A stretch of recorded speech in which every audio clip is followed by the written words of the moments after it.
When the Canaanite king of Arad, who lived in the Negev, heard that Israel was coming along the road to Atharim, he attacked the Israelites and captured some of them.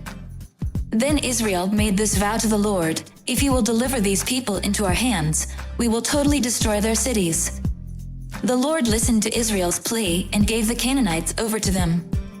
They completely destroyed them and their towns, so the place was named Hormah. They traveled from Mount Hor along the route to the Red Sea to go around Edom. But the people grew impatient on the way. They spoke against God and against Moses, and said, "Why have you brought us up out of Egypt to die in the wilderness? There is no bread. There is no water. And we detest this miserable food." Then the Lord sent venomous snakes among them. They bit the people, and many Israelites died. The people came to Moses and said, "We sinned when we spoke against the Lord and against you. Pray that the Lord will take the snakes away from us." So Moses prayed for the people. The Lord said to Moses, "Make a snake and put it up on a pole. Anyone who is bitten can look at it and live." So Moses made a bronze snake and put it up on a pole. Then when anyone was bitten by a snake and looked at the bronze snake, they lived. The Israelites moved on and camped at Oboth. Then they set out from Oboth and camped in Iabrim, in the wilderness that faces Moab toward the sunrise. From there they moved on and camped in the Zered Valley. They set out from there and camped alongside the Arnon, which is in the wilderness extending into Amorite territory. The Arnon is the border of Moab, between Moab and the Amorites.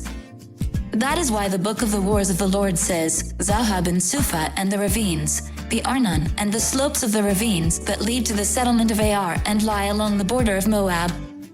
From there they continued on to Beer, the well where the Lord said to Moses, "Gather the people together and I will give them water." Then Israel sang this song, "Spring up, O well. Sing about it, about the well that the princes dug, that the nobles of the people sank, the nobles with scepters and staffs."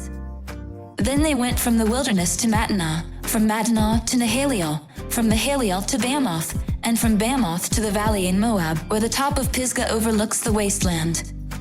Israel sent messengers to say to Sihon king of the Amorites, "Let us pass through your country. We will not turn aside into any field or vineyard, or drink water from any well.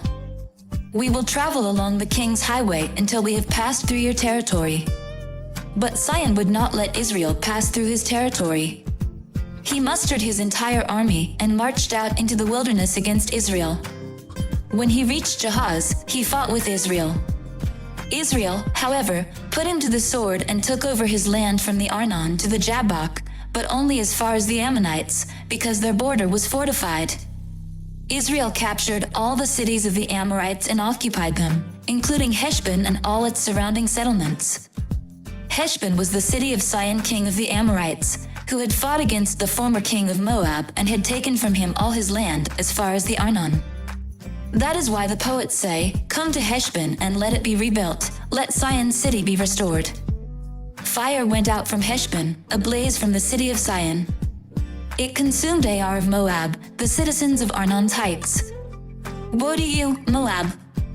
You are destroyed, people of Chemosh. He has given up his sons as fugitives and his daughters as captives to Sihon king of the Amorites. But we have overthrown them. Heshbon's dominion has been destroyed all the way to Dibon. We have demolished them as far as Nophah, which extends to Medeba. So Israel settled in the land of the Amorites. After Moses had sent spies to Jazer, the Israelites captured its surrounding settlements and drove out the Amorites who were there. Then they turned and went up along the road toward Bashan, and Og king of Bashan and his whole army marched out to meet them in battle at Edrei. The Lord said to Moses, "Do not be afraid of him, for I have delivered him into your hands, along with his whole army and his land. Do to him what you did to Sihon king of the Amorites, who reigned in Heshbon." So they struck him down, together with his sons and his whole army, leaving them no survivors. And they took possession of his land.